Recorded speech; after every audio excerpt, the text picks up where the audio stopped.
This guy's life might be danger over here because people think that he has something to do with Pac. People think he has something to do with Biggie, and they right here in Brooklyn.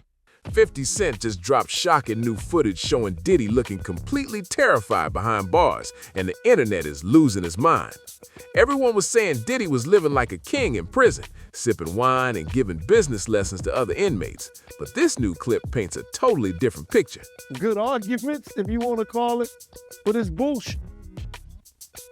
He gonna get the same treatment no matter how much he got, money he got.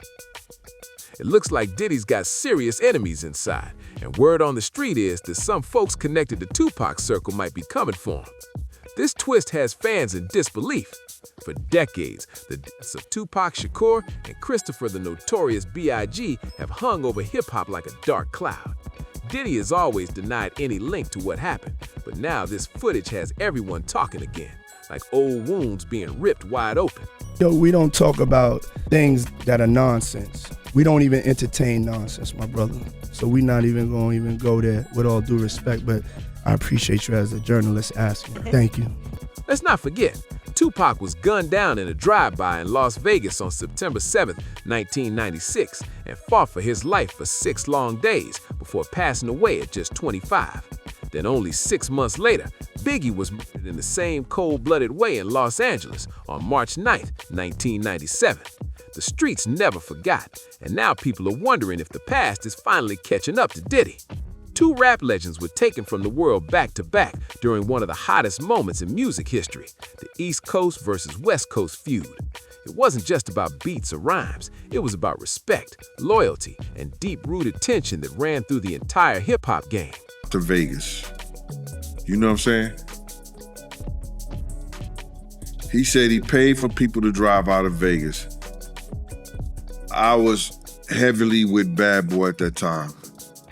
I don't remember that part of it. You understand?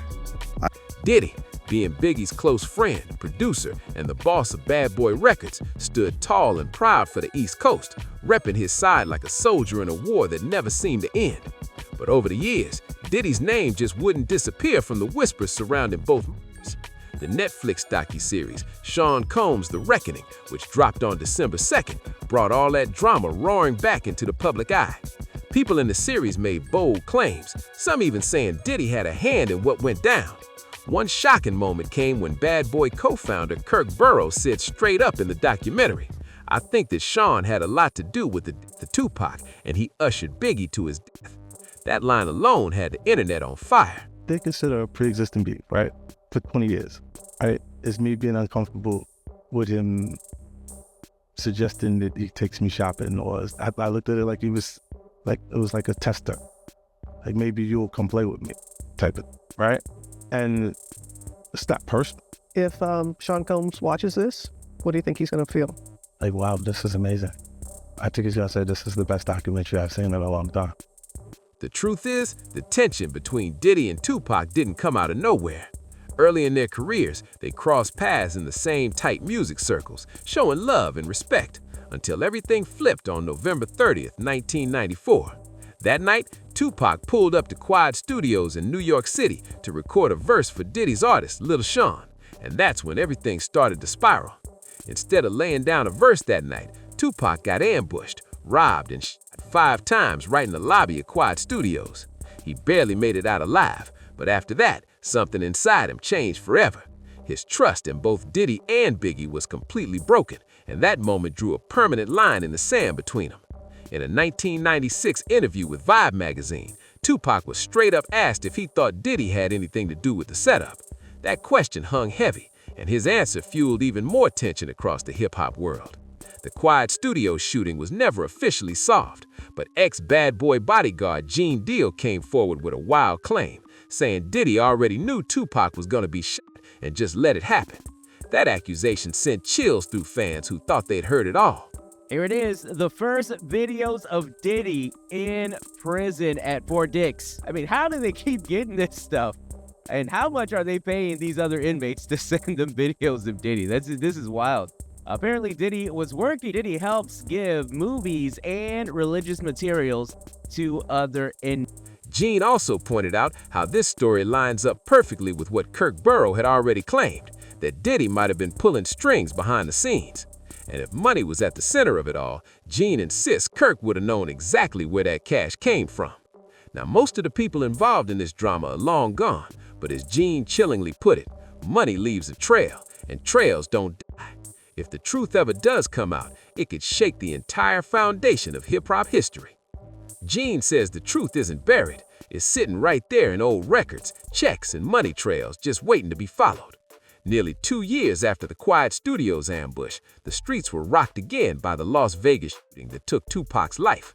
For decades, that case stayed cold, leaving fans to trade rumors and wild theories about who really pulled the strings behind one of hip-hop's darkest nights. Then in September 2023, everything flipped. Dwayne Keefe D was arrested and charged with Tupac's murder, a move that shook the entire rap world.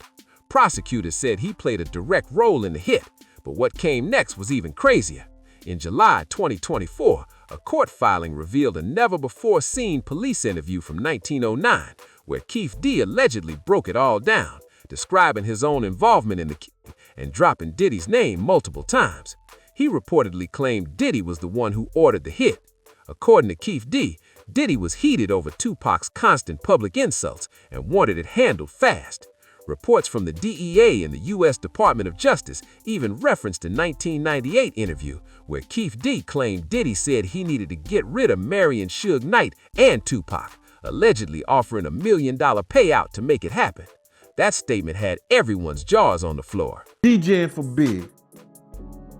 Is he capping? All these people should smack themselves, brother. Because what happened is, when people hear the truth, they can't believe it. Why? They can't understand it. But Diddy is denied every single bit of it. In July 2024, the Las Vegas Metropolitan Police Department officially stated that Sean Combs has never been considered a suspect in the Tupac Shakur homicide investigation. Diddy has not been charged, while Keefe D has pleaded not guilty and remains behind bars, waiting for his trial to finally begin. Even after Tupac's death, the danger didn't just disappear. It followed Diddy and his whole East Coast crew like a shadow. People close to the scene warned them not to step foot on the West Coast, saying tensions were still high and things could go bad fast.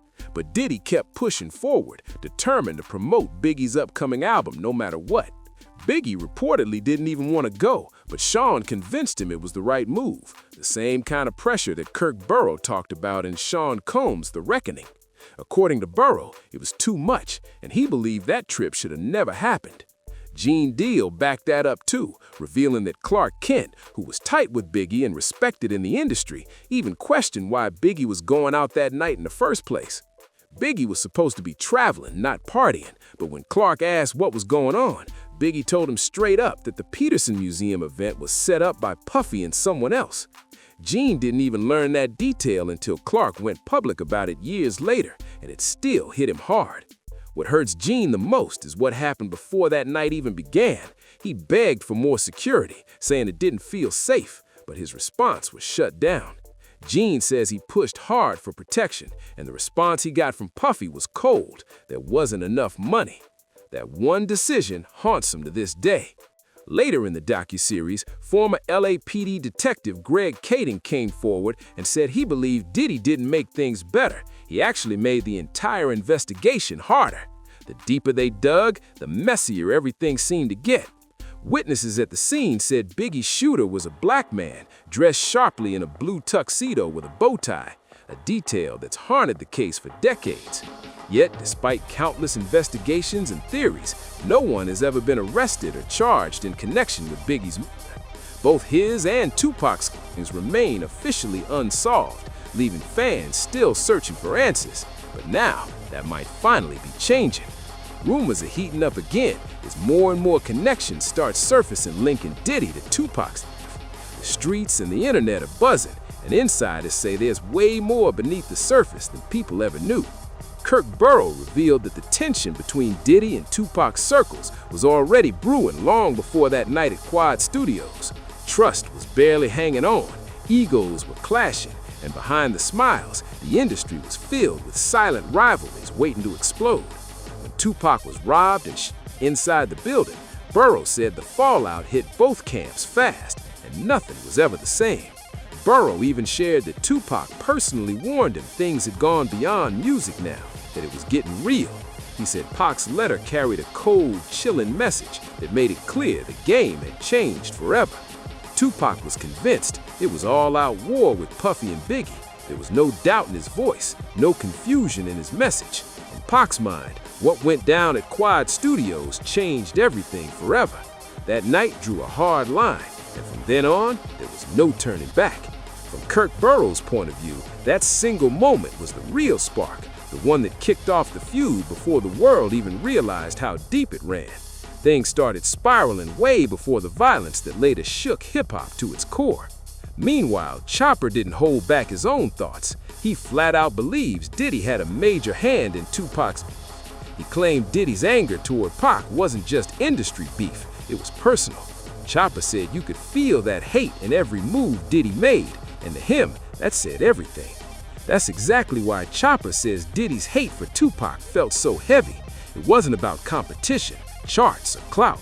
It was personal, raw, and real. He said straight up, Diddy hated Tupac, no matter how wild that sounds. And only later did he realize just how deep that hate really ran, deeper than anyone expected, and maybe even darker than people want to believe.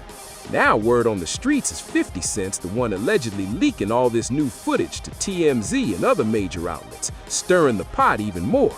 And if Gene Deal's claims are true, Diddy isn't just gonna sit back, he's planning to hit back hard. Things are getting intense, and this story is far from over. Do you think we'll ever see Diddy actually convicted for Pac's murder? Drop your thoughts in the comments, hit that like button if you're following the drama, and don't forget to subscribe for more wild updates on this saga.